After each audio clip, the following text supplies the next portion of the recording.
There are 3 questions. I feel like the count. One, a 2, One. a 3.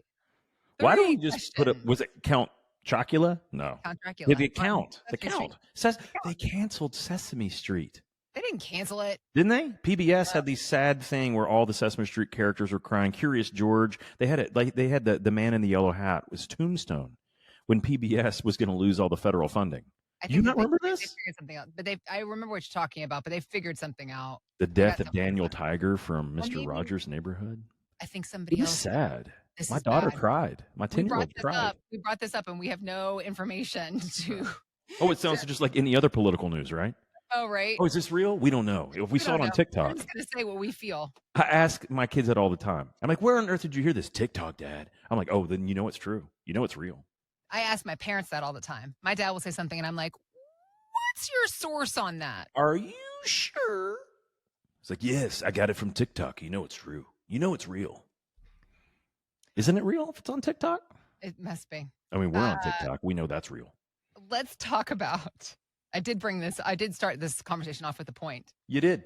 There was an article written about 3 conversations to have with your spouse before turning 65. So 3 When retirement. to redecorate the living room, screening in the back porch. See, this is why you're happily married. And, yeah, well, see, I mean, of course. I mean, that's just how it goes. This is why you and Tennille have made it to almost 20 years. Almost 20 years. A lot can happen in a couple months. You got to be careful. Happy wife, happy life. You know what to do. This is John Hicks, financial advisor, founder of J. Hagan Capital. I'm Heather Branch here to ask John. Well, today we're going to specifically ask you about these 3 questions that apparently we need to be having with our significant others as we get close to retirement. Yeah. RetirementSolutionShow.com is where to start the conversation with John and his team at J. Hagan Capital. Because when it comes to all different kinds of conversations we need to have about retirement with our spouse, with our significant other, sometimes those can get emotional. Sometimes you need a mediator. You guys are good in that space as well. Absolutely. I'd say a good 70% of my day-to-day is marriage counseling. That's not a joke. Right. I mean, I believe you. Proper marriage counseling is, at its very essence, great financial retirement planning. Yeah, there's no question. That is, you can look that up. No, it makes that's sense. Wikipedia. TikTok has that on there too. There it is, TikTok. I'll guarantee it. Of course, getting to retire as a couple, it has lots of perks. You've got shared goals. You have to hopefully double the savings power. You've got your person to do all the things with that you want to do in retirement. But again, as a happily married man, you understand the fact that 2 people means double the opinions. Absolutely. So there was an article on USA Today talking about 3 retirement conversations married couples should have before turning 65. And I wanted you to go through with what these are. And is there anything that you would add into this mix? So, one of the very first things we ask actually happens to be one of the very first things that they talk about, these 3 things that you should ask your significant other as you're going into retirement. Number 1, what do you want your day-to-day to actually look like, right? Mm-hmm. This is a big one, right? So for years, I've been telling people it's not what you retire from.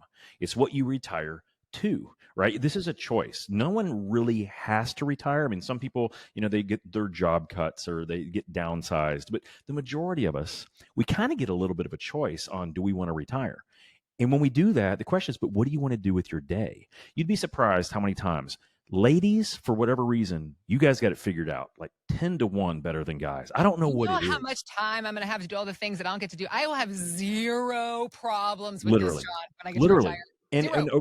And over the last 20 years, 25 years of me doing this, what I've realized is that it's because women's social networks are a little bit more better formed. It's almost like a spider web. It kind of touches a little bit of everything. People from their church, people from their group, people in the neighborhood, all the moms that the kids played soccer with. For whatever reason, you just seem to be much better connected. Guys, a little different. Guys, often their job is kind of their sense of being. It's who they are. I'm an engineer, and so this is what I do. And all of a sudden, if they hang that up, they're like, hold on, Ted's an engineer. I'm an engineer. Hold on, I'm Ted. They forget, they talk about themselves in third person. They lose themselves completely because they don't know what it is that they're supposed to do. And it's hard for them sometimes to figure out, what do they want their day-to-day to look like? I was like, man, if I'm not hanging out looking at spreadsheets, I don't know what I'm doing, right? So the point is that you have to ask each other, and you have to look at each other, and you have to be honest about it too. Don't just say something and give it lip service because the other person expects to hear something. It is really good, and I have found it is very healthy if you disagree about many things, but you have to let each other both talk. Because Okay. often what I find out is he goes, well, she wants me to retire so I can blank, blank, blank, do the honey-do list, move to closer to the grandkids, help around the house, whatever it is. And often the guy, that's not what he wants to do on his top 50 list. There's all Hmm. kinds of other things. Catch up on old Andy Griffith, is never also number one. But the idea is like there's just different things. We have to know what we want to do because that is how we're going to define our happiness. Do we get to do what we want, when we want, with who we want, whenever we want? By the way, guys, that is not the definition of retirement. That's the definition of happiness. And it doesn't require any amount of money. We have to figure those things out. So, what you want to do with your time is important because you may say, hey, I want to spend time with the grandkids, but you can only handle that a couple days a week. Literally, just Hmm. physically, we may not be able to chase around a bunch of 3 and 4 year olds all the time. But what you want to do and where you want to do it, right? There's many of us that I know, and I've talked to you all the time. It's like, hey, we love our house, but it's got a basement. It's got an upstairs. All the bedrooms are upstairs. The bathrooms really are not adequate, especially if we over time have to have a walker or if we need a cane or if we have a wheelchair. It doesn't work. So the question is, when we're younger and healthier, when we're earlier in our retirement, should we make some of those changes? Because often they come with different financial concerns too, right? So the biggest thing we have to ask ourselves is, what do you want retirement to look like? And be honest, because just getting that out on the table allows you to make really much better discovery and decisions, right? Hmm. The second thing that we always have to understand, and this is where guys maybe do a little bit of a better job, and this is to understand the numbers. It doesn't mean that women don't understand the numbers, but it means something different. When a woman says, hey, honey, I want to do this, it's really not about the numbers. It's about this emotionally feels right. I would be happy doing this. And what they're really often talking about is happiness. A guy, for whatever reason, they don't hear the happiness. They hear dollar signs. Like, and this is a personal thing. I can think about it. My wife says, hey, honey, you remember when we went to Spain? I love that. I think that we should spend more time in Spain. Those last words that she said sounds like this to me. Wah, wah, wah, wah, wah, wah, I wah, think wah, we should wah. spend more money in And that's Spain. what I hear. All I hear Yep. is money, money, money, money. Better make more money. You need more money. And then I'm thinking, well, I can't retire. I got to make more money because she wants to spend all this time in Spain. The point Right. is that neither one of the people are saying what the other one's hearing. But you Right. have to actually get really defined. What do things cost, and be Yeah. honest with yourself. And this is a statement that I say to my children all the time. We can do nearly anything in this world we want, but we can't do everything in this world we want. And for many of us, it means that, hey, there's almost everything on your list you can tackle over the course of retirement, but you can't all do it in the first 1, 2, or 3 years. Sometimes there's things that need to wait a little bit, right? And by Mhm. doing that, I want people to consider front loading their retirement. Now, what does that mean? It means that I want a little bit more stress purposefully on the beginning of retirement. I want you to spend a little bit more for the first 3 to 5 years. Why? Because that's when we're the youngest, we're the healthiest, and we're probably the most able to do all those things in that bucket list we want to do, right? But we have to have a shared vision of that, or unfortunately, someone's always going to be aggravated or mad or in a bad mood because either they're always hearing money all the time or they're feeling like they're not getting to do the things that they love to do. When they say travel, they don't mean get in the car and drive down to Branson, Missouri. They meant, hey, I want to actually see parts of the United States I've never seen, or I want to go somewhere exotic, or I would love to see Puerto Rico, or I've never been on an Alaskan cruise. Those are different ideas and they have different costs. So getting on the same page with money just really means, when do you want to space those things out? And you can prioritize then, what are the better expenditures when you're the youngest and the healthiest, right? Those are Right. important. The Mhm. last piece of the puzzle that I want to hit on today is really about healthcare, right? Okay. This is something that no one wants to talk about, but unfortunately, whenever you read the articles, they're really concerning because the average American is going to have to expend somewhere between $150 to $165,000 of out-of-pocket expenditures, right? This is after Medicare is paid. Out of pocket 165 grand over the course of their retirement.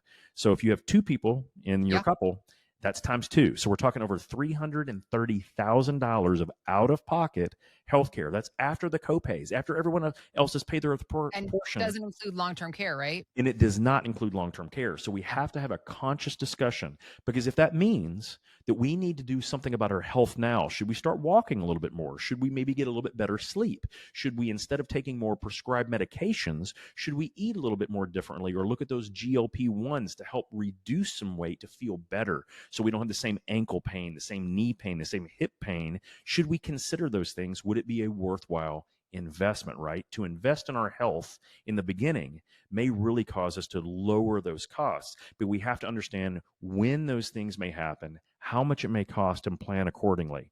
Because unfortunately, even the best laid plans completely go up in smoke if we have major health concerns that suck it Yep. all out. I know this firsthand because my dad had a stroke, a pretty major stroke, where it completely incapacitated him.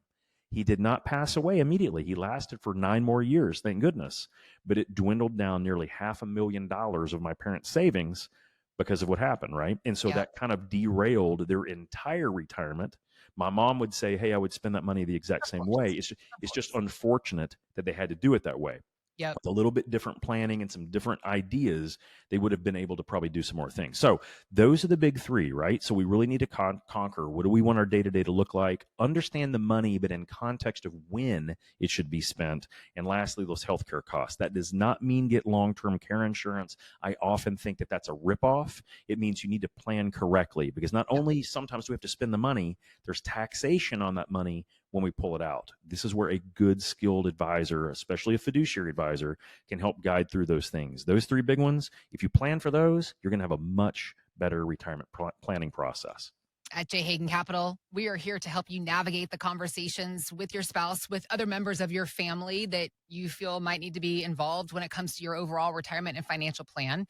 Begin the conversation with us at retirementsolutionshow.com. We also have links posted in the show notes. As John was saying earlier in this conversation, 70% of what he does is marriage counseling. It does at least feel that way because there is a lot of conversations that need to be had, and a lot of advice that goes into it from the perspective of John and his team at Hagen Capital, because they're helping folks retire every day. Goal is you retire once, but they're essentially retiring every single day over and over and over again. So they have a lot of experience with these various conversations. They are here to help you navigate this space as well. So let's begin that conversation with you and your spouse. Visit us at retirementsolutionshow.com.